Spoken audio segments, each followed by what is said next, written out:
Lição de número 2. Tema da lição: a Igreja de Jerusalém, o modelo a ser seguido. Texto áureo se encontra em Atos 2, versículo 42. Abre aspas. E perseveravam na doutrina dos apóstolos, e na comunhão, e no partir do pão, e nas orações. Fecha aspas. Vamos ao texto básico, ou melhor, a leitura que foi tomada como base para este comentário. E vamos estar comentando aqui na medida do possível alguns versículos. E se der tempo, vamos ao comentário geral. Muito bem. O texto básico que foi tomado como base para a lição se encontra em Atos dos Apóstolos, capítulo de número 2, versículo 37 ao 47, que nos informa o seguinte: ouvindo eles isto, compungiram-se em seu coração e perguntaram a Pedro e aos demais apóstolos: que faremos, varões irmãos? Versículo 38. E disse-lhes Pedro: arrependei-vos e cada um de vós seja batizado em nome de Jesus Cristo para o perdão de pecados, e recebereis o dom do Espírito Santo. Aqui nós temos a inauguração da Igreja de Jesus Cristo. Porque quando Jesus ressuscitou dos mortos ao terceiro dia, ele soprou em um grupo de discípulos. Ali a igreja estava nascendo. Até porque não existe igreja sem a presença do Espírito Santo. A igreja, portanto, nasceu logo após Jesus soprar naqueles discípulos.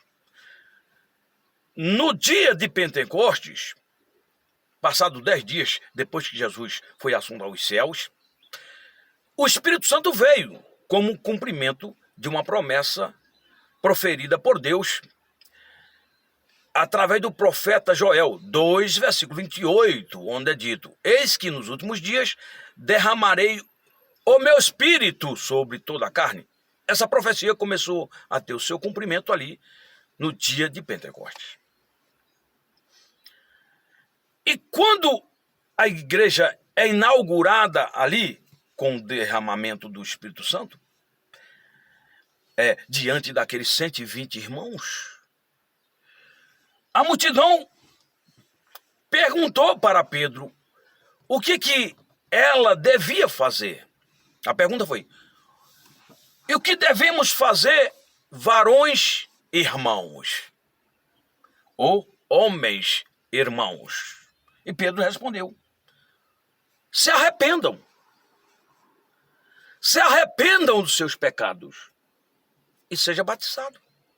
Ou seja, a Igreja de Jesus Cristo, ela é constituída de pessoas arrependidas.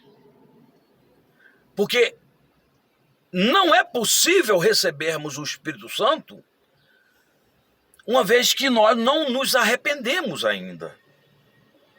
Está em conexão com aquilo que Jesus proferiu em Marcos, capítulo de número 1, versículo 15. Arrependei-vos e crede no Evangelho, porque o reino de Deus está próximo. Ou seja, todos quantos se arrependem e creem em Jesus Cristo e na obra que ele realizou no Calvário, torna-se automaticamente parte da sua igreja, integrante do seu corpo, universalmente falando.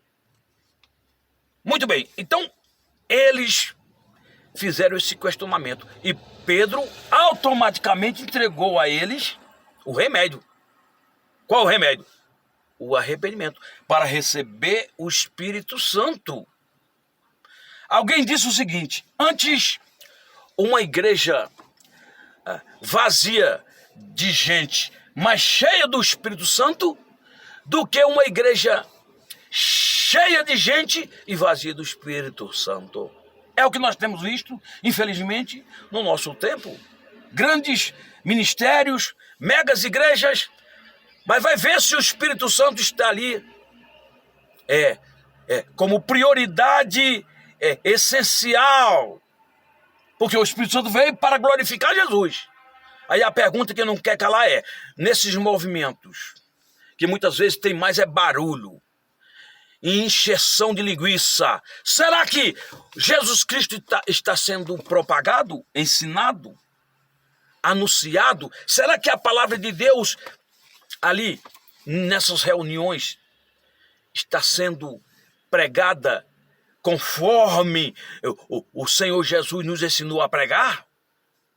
O evangelho que conforme Paulo, Romanos 1, versículo 16, é o poder de Deus para a salvação de todo que crê. E o evangelho implica em vida de Jesus Cristo, obra de Jesus Cristo, morte de Jesus Cristo, ressurreição de Jesus Cristo e segunda vinda. Será que é isso que está sendo pregado? Pedro estava pregando exatamente a respeito do evangelho. E isso mexeu com a multidão. E o resultado foi, 3.000 pessoas se converteram. Hoje é muito difícil a gente ver pessoas se convertendo de verdade. Por quê? Estão pregando outro evangelho, o evangelho da teologia da prosperidade, o evangelho da alta ajuda, o evangelho do humanismo, e não o evangelho da cruz, o evangelho que implica em amar a Deus e ao próximo como a Jesus Cristo nos amou. Muito bem, então versículo 39, porque a promessa diz respeito a vós e aos vossos filhos e a todos os que estão longe, a tantos quantos Deus nosso Senhor chamar. E com muitas outras palavras isto testificava e os exortava dizendo, salvai-vos desta geração perversa. A salvação está disponível a todos os homens. Perto ou longe, a salvação está aí disponível na pessoa de Jesus Cristo, o único Salvador.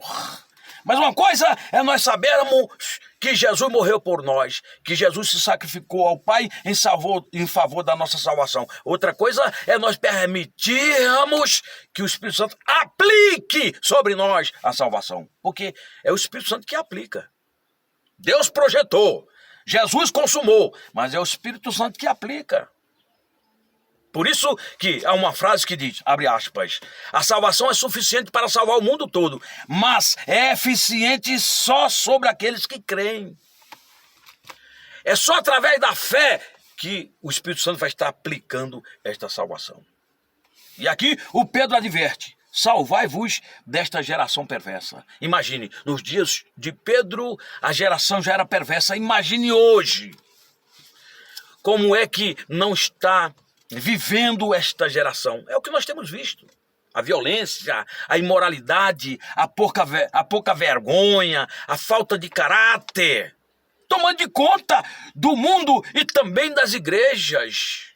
E nós temos que atentar para a advertência do Pedro, salvai-vos desta geração. De que forma? Correndo para os pés de Jesus. Aquilo que Maria fez, quando Jesus visitou ali aquelas duas irmãs, Maria e Marta, irmãs do Lázaro. A Marta estava preocupada com um monte de coisas, com as suas demandas. E Maria estava ali aos pés de Jesus, aprendendo da sua palavra. É isso que nós temos que fazer. Só tem um jeito de nós escaparmos, né, da maldade dessa geração atual, é correndo para os pés de Jesus. Versículo 41. De sorte que foram batizados os que de bom grado receberam a sua palavra. E naquele dia agregaram-se quase 3.000 almas. Quase 3.000 pessoas aceitaram a Jesus Cristo. Os que ouviram, né, e aceitaram de bom grado. Tem que aceitar a palavra de Deus, né, em atitude de amor, em atitude de otimismo. Tem que se sentir motivado a receber, a assimilar o ensinamento com o maior prazer do mundo, como diria o salmista, né? que a palavra de Deus, ela está acima do valor de qualquer tesouro, seja ele lá qual for. É isso que nós temos, essa deva ser a nossa atitude, porque a palavra de Deus é tudo em nossas vidas.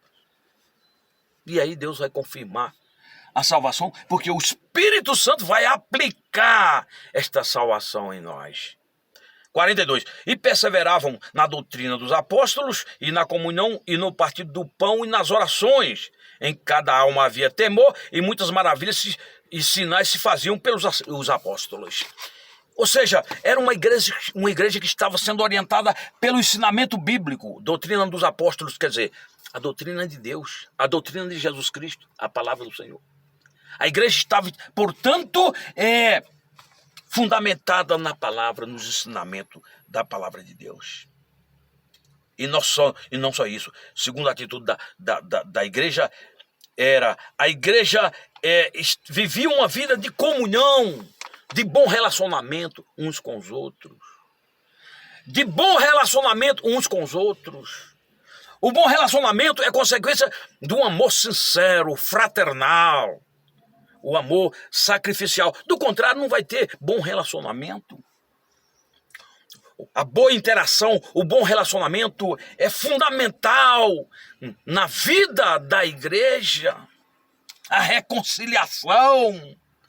A Bíblia diz que o Evangelho reconcilia o homem com Deus, mas também reconcilia o homem com o homem. Se você não está reconciliado com o seu irmão, você não é parte do corpo de Jesus Cristo. Porque trata-se de um princípio essencial no Evangelho de Jesus Cristo, a reconciliação, a comunhão. Tem gente na igreja que não fala uns com os outros. Não sei se a pessoa se sente superior, o mais importante, né? O certo é que existe esse tipo de pessoas, né, entre aqueles que congregam. E isso é extremamente sério, porque a igreja primitiva vivia nesse ambiente de comunhão. Salmo 133 é dito que é bom que os irmãos vivam em comunhão, em união, porque Deus ali derrama do óleo, que é a presença do Espírito. E a água, representando a palavra, é como a água, o orvalho sobre os montes, Hermon, do Hermon.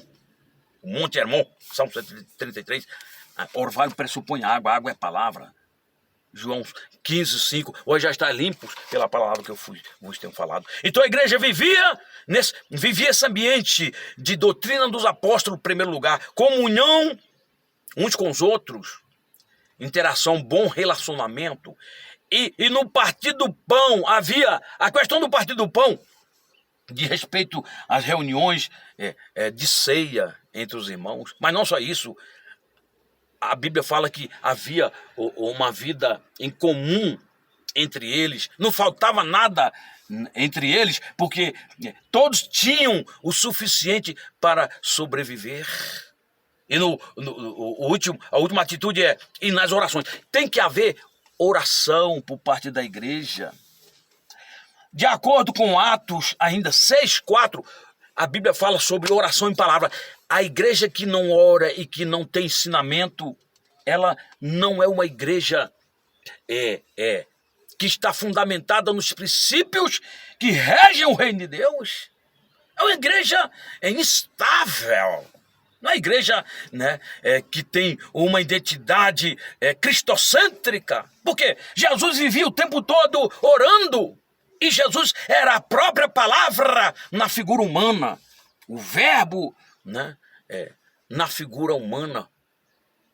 E nós temos que seguir o exemplo do verbo de Jesus Cristo.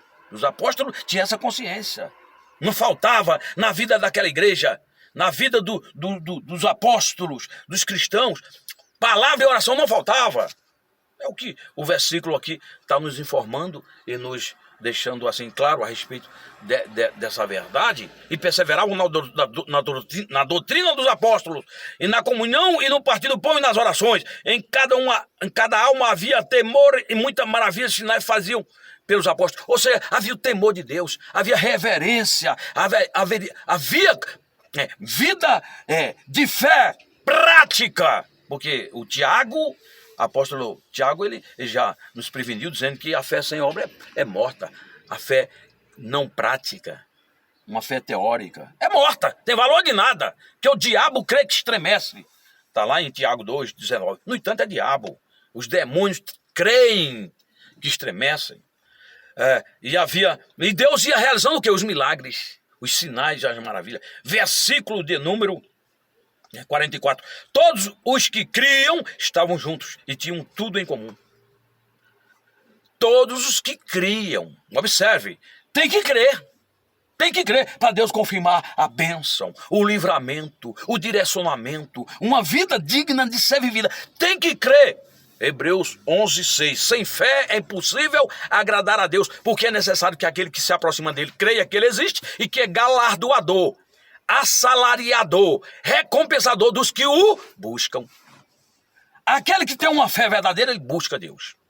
Como diria o profeta Isaías: buscai ao Senhor enquanto se pode achar, invocai-o enquanto está perto. Versículo 45. Vendiam suas propriedades e fazendas e repartiam com todos, segundo cada um tinha necessidade. Olha só, as pessoas realmente viviam uma vida em comum. Ninguém tinha necessidade de absolutamente nada, porque era repartido, né, os bens entre a comunidade. Era uma verdadeira irmandade.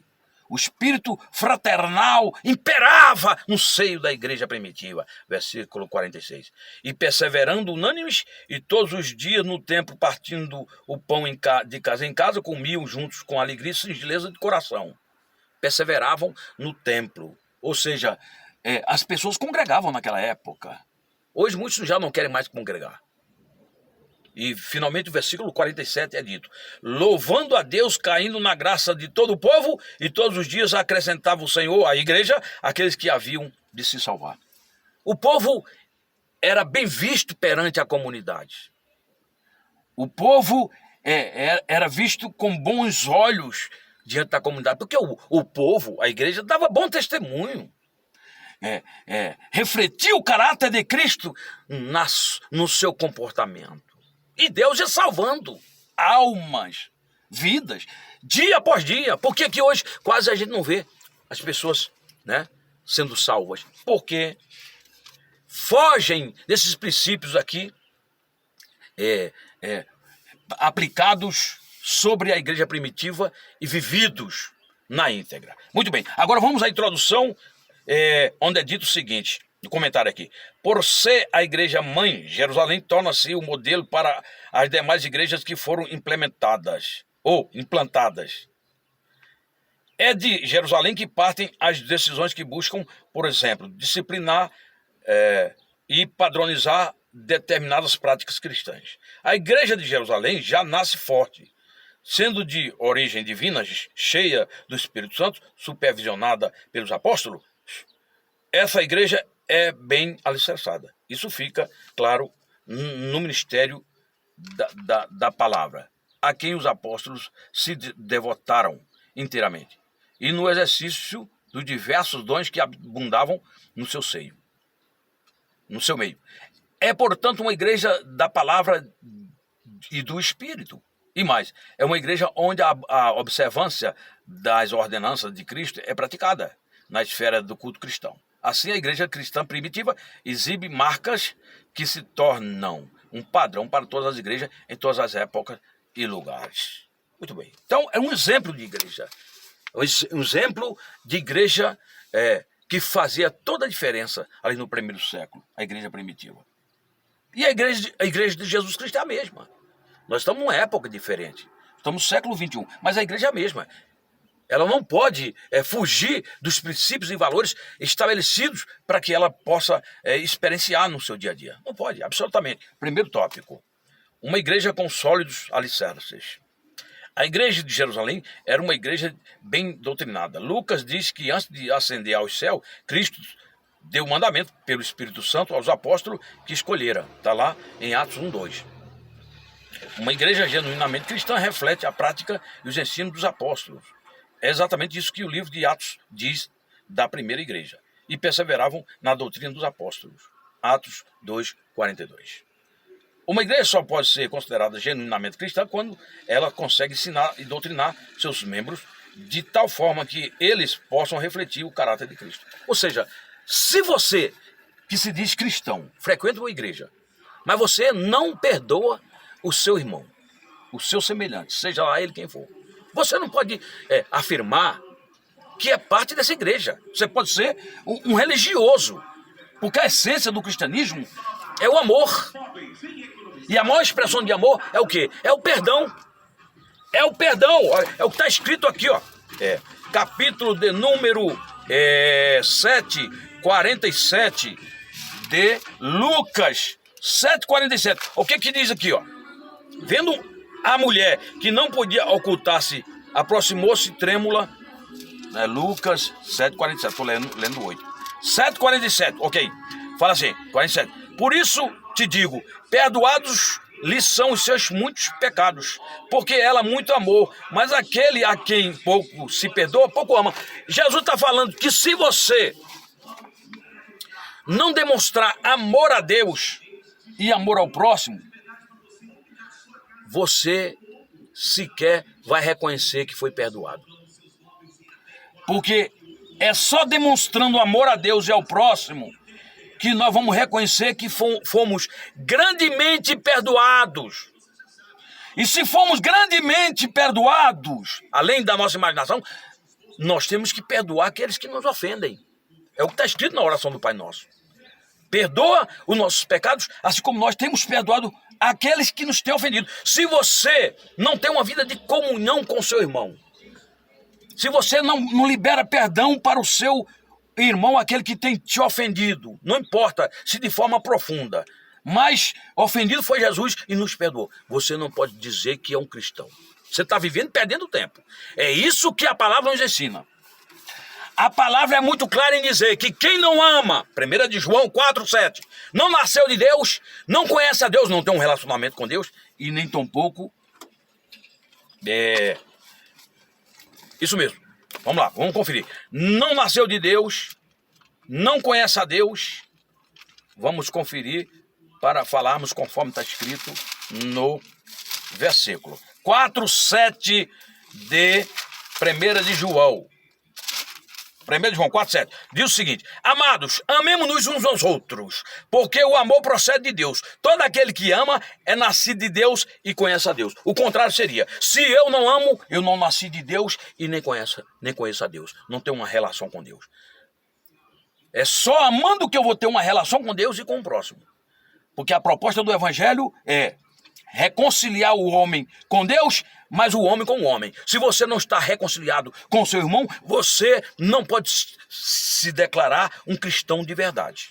A Bíblia é muito clara em dizer: se andarmos na luz, e Deus é luz, como Ele na luz está, temos comunhão uns com os outros. E o sangue de Jesus Cristo, o seu Filho, nos purifica de todo pecado. Se nós não estamos vivendo uma comunhão, uma união, uma interação uns com os outros, nós estamos em pecado. Esse é o entendimento. Muito bem. Na sequência aqui nos informa o seguinte: perseveravam na doutrina dos apóstolos. A expressão diz muito sobre o processo da disciplina da igreja em Jerusalém. Era uma igreja bem doutrinada e, portanto, bem discipulada. A palavra doutrina traduz do termo grego didaquê, que significa ensinar, instruir. Tem a ver, portanto, com o discipulado cristão. O discípulo é alguém que consegue reproduzir, isto é, levar adiante o que aprendeu do seu mestre. Os apóstolos aprenderam de Cristo e a igreja cristã primitiva aprendeu dos apóstolos. E agora vivia isso a fim de transmitir a outros que aprendeu. A tragédia da igreja acontece quando ela não consegue ser discipulada, nem tampouco discipular. Nós temos que discipular, temos que ensinar, temos que pregar, mas sobretudo temos que viver. Por isso que o Tiago já dizia: assim falar e assim viver. A igreja relacionada, uma igreja relacional e piedosa. A igreja de Jerusalém perseverava na comunhão. A maioria dos intérpretes entende que a palavra grega koinonia, traduzida aqui como comunhão, é uma referência às relações interpessoais dos primitivos cristãos. A primeira igreja era, portanto, uma igreja relacional. Assim, perseverar na comunhão no sentido de se dedicar à construção de bons relacionamentos tem a ver com o modo de vida dos crentes. Sem o cultivo das relações interpessoais fortes, a igreja cai em um mero ativismo. Há muita atividade, mas sem calor humano que caracteriza a verdadeira vida cristã. A mesma igreja que perseverava na doutrina dos apóstolos e na comunhão era a mesma igreja que vivia em oração, Atos 2,42. A igreja em Jerusalém orava, assim Pedro e João foram ao templo na hora nona da oração, Atos 3,4. Ou melhor, Atos 3, versículo 1. Os apóstolos estabeleceram como prática de dedicar-se à oração 6,4 de Atos. E a igreja reunida na casa de Maria, mãe de Marcos, se dedicava à oração, Atos 12,5. Então, quer dizer, a igreja tem que estar respondendo essas exortações divinas, comunhão, doutrina dos apóstolos, oração, partido bom. Nós temos que viver esse ambiente fraternal, esse ambiente de irmandade, de fato e de verdade, como a igreja primitiva vivia. Do contrário, essa vida de congregados, num ambiente de disputa, de briga, divisão, isso aí não tem nada a ver com a igreja primitiva. Por isso que nós temos que repensar o nosso comportamento.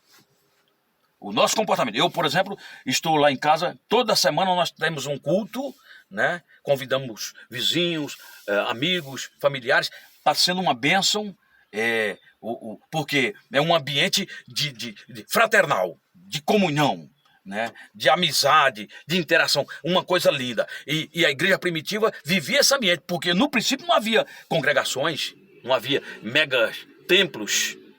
As pessoas se reuniam nas casas. Será que a igreja vai terminar assim? Não sabemos, porque no andar da carruagem, com os escândalos que tem acontecido envolvendo os megas ministérios, pode ser que a igreja acabe nesse ambiente de culto doméstico, nos lares, nas casas dos irmãos.